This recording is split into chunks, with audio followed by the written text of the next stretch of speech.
Assalamualaikum warahmatullahi wabarakatuh. Halo semuanya, saya Akila Nurul Fatia, mahasiswi Universitas Islam Negeri Sultan Syarif Kasim Riau, Fakultas Tarbiyah dan Keguruan, Program Studi Pendidikan Guru Madrasah Ibtidaiyah. Baiklah, di video kali ini saya akan membahas materi mengenai kode etik guru, guna untuk memenuhi tugas individu dari mata kuliah Profesi dan Etika Keguruan dengan dosen pengampu Ibu Mainar Fitri MPD.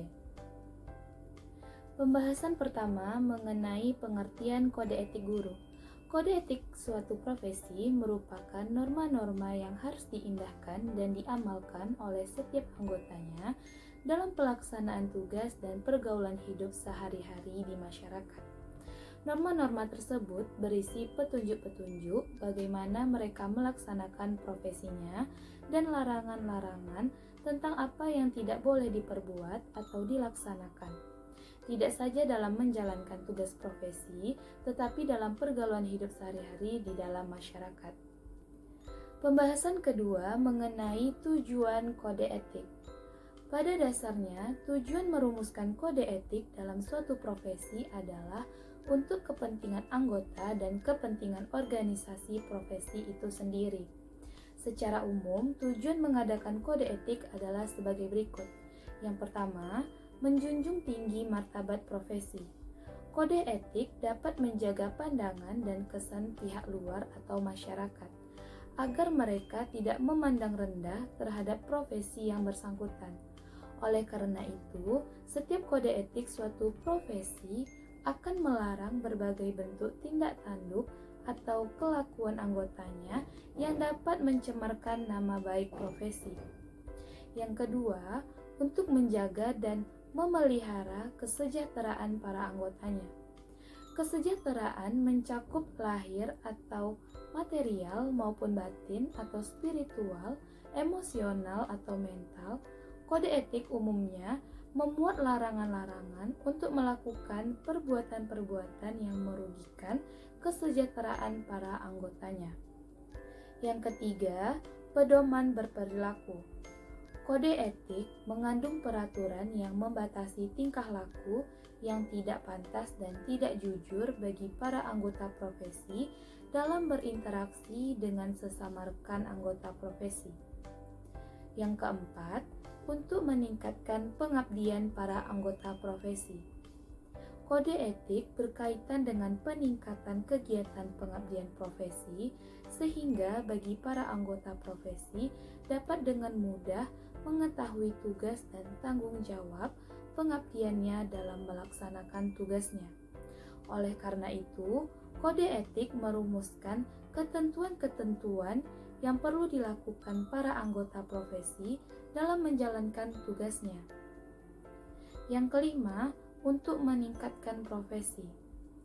Kode etik menurut norma-norma dan anjuran agar para anggota profesi selalu berusaha untuk meningkatkan mutu pengabdian para anggotanya.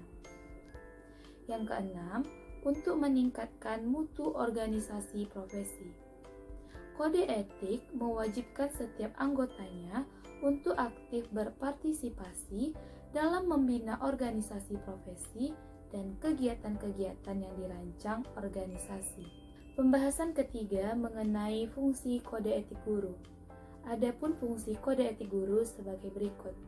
Yang pertama, memberikan pedoman bagi setiap anggota profesi tentang prinsip profesionalitas yang digariskan. Yang kedua, sebagai saran kontrol sosial bagi masyarakat atas profesi yang bersangkutan. Dan yang ketiga, mencegah campur tangan pihak dari luar organisasi profesi tentang hubungan etika dalam keanggotaan profesi. Pembahasan keempat mengenai penetapan kode etik dan sanksi pelanggarannya. Kode etik hanya dapat ditetapkan oleh suatu organisasi profesi yang berlaku dengan mengikat para anggotanya. Lazimnya dilakukan pada suatu kongres organisasi profesi. Dengan demikian, penetapan kode etik tidak boleh dilakukan secara perseorangan, tetapi harus dilakukan oleh organisasi. sehingga orang-orang yang bukan atau tidak menjadi anggota profesi tidak dapat dikenakan aturan yang ada dalam kode etik tersebut. Kode etik hanya akan mempunyai pengaruh yang kuat dalam menegakkan disiplin di kalangan profesi tersebut. Apabila setiap orang yang menjalankan suatu profesi secara otomatis tergabung dalam suatu organisasi atau ikatan profesional, maka barulah ada jaminan bahwa profesi tersebut dapat dijalankan secara murni dan baik karena setiap anggota profesi yang melakukan pelanggaran serius terhadap kode etik dapat dikenakan sanksi. Adapun Kode Etik Guru Indonesia berdasarkan Undang-Undang Dasar 1945. Pemerintah Republik Indonesia menetapkan kode etik guru sebagai berikut. Yang pertama, guru berbakti membimbing peserta didik untuk membentuk manusia Indonesia seutuhnya yang berjiwa Pancasila. Yang kedua, guru memiliki dan melaksanakan kejujuran profesional.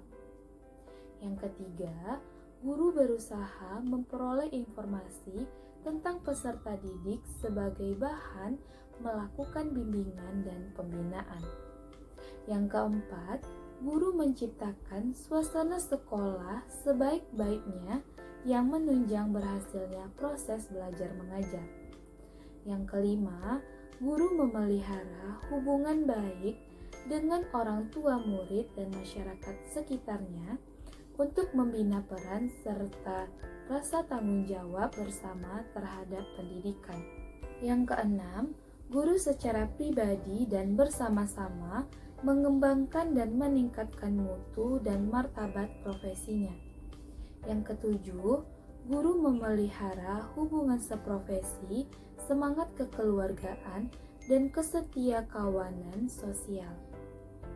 Yang kedelapan, guru secara bersama-sama memelihara dan meningkatkan mutu organisasi PGRI sebagai sarana perjuangan dan pengabdian.